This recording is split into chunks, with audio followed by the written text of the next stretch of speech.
Дулааны цахилгаан станцын эрхбүхий албан тушаалтнуудад холбогдох хэргийн талаар мэдээлэх прокурорын зөвшөөрөл өнөөдөр буюу 2026 оны 1-р сарын 16-ны өдөр ингээд гарсан байгаа сая.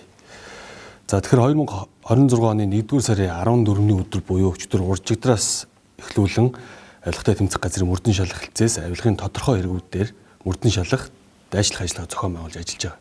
Монгол улсын засгийн газар за 2015 оны 459 төр тогтоолоор Бүгд найрамдах Солонгос улсын Эксим банкны их үүсвэртэй хөнгөлтөө зээлийн хөрөнгөөр нэр бүхий 10 аймаг буюу Арханга, Баян хонгор, Говь Алтай, Говь Сөмбөр, Дунд Говь, Завхан, Өвөр ханга, Сүхбаатар, Төв, Хинти гэсэн эдгээр аймагуудын бол дулаан хангамжийн системийг сайжруулъя. За мөн сайжруулах, станц барих ийхүү төсөл хэрэгжүүлэхээр шийдвэрсэн байл. За ингээд Монгол Улсын засгийн газар, Солонгос улсын засгийн газар хоорондын энэхүү 2015 оны хилцээрийг үндэслээд 2019 онд Монгол улсын одоо 10 аймгийн төвийн дулааны станцыг барих төслийг одоо юу яасан байгуулсан байна. Гэрээг байгуулсан байна.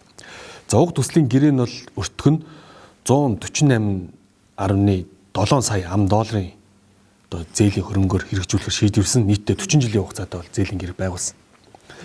За ингээ улмаар эрчим хүчний яамнаас бол 2019 онд төслийн зөвлөх үйлчлэгээ үзүүлэгчээр бүгд найрамдах Солонгос улсын нэр бүхий 2 аж ахуй нэгжийг за Монгол улсын нэр бүхий 1 аж ахуй нэгжийг түншлийг сонгон шалгаруулсан байна.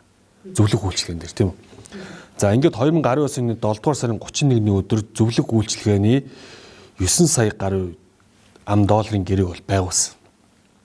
Үүнээс хойш төслийн зөвлөх үйлчлэгээ үзүүлэгч компани ажилт нь бол хангалтгүй байсан.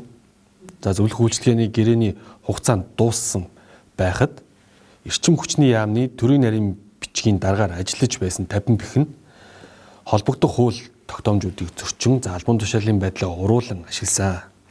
За мөн гэрээний хугацааг сунгасан за зөвлөх үйлчлэгээний төсвийг бол үндэслэхүүгээр буюу 2.6 сая $, нэмэгдүүлж Монгол улсын нэр бүхий аж ахуй нэгжид бол эдийн засгийн давуу байдал бий болгосон гэх хэрэгт мөрдөн шалгах ажиллагаа явуулж байгаа. Мөрдөн шалгах ажиллагааны явцад бол гэрээний хугацааг бол ийхүү үндэслэхүүгээр сунгасан. За мөн зөвлөх үйлчлэгээний төсвийг үндэслэхүүгээр дахин нэмсэн байна. Одоо ковид гэх зэрэг шалтгаануудыг үндэслээд. За ингээд мөрдөн шалгах ажиллагааны явцад зөвлөх үйлчлэгээ үзүүлэгч Монгол улсын нөгөө аж ахуй нэгж маань 50 бэхийг одоо эрчим хүчний сайдаар ажиллаж байхад нь түүний зөвлөхөөр ажиллаж байсан мөн тээгийн үүсгэн байгуулсан компани болох нь тогтоогдсон.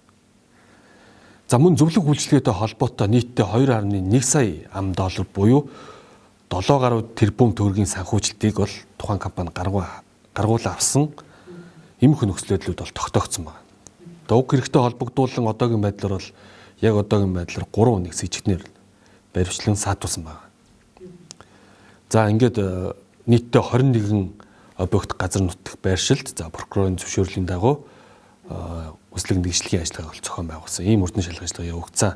За эдгээр хүмүүсүүдийн нийтдээ Монгол Улсын эрүүгийн хуулийн 22-ийн 1 буюу нийтийн албан тушаалтан эрхмэл албан тушаалын байдлыг уруулан ашиглах за 22-ийн 11 буюу үндэслэхүй хөрөнгөжих гэсэн гэмт хэрэгт бол холбогдуулан шалгаж байна.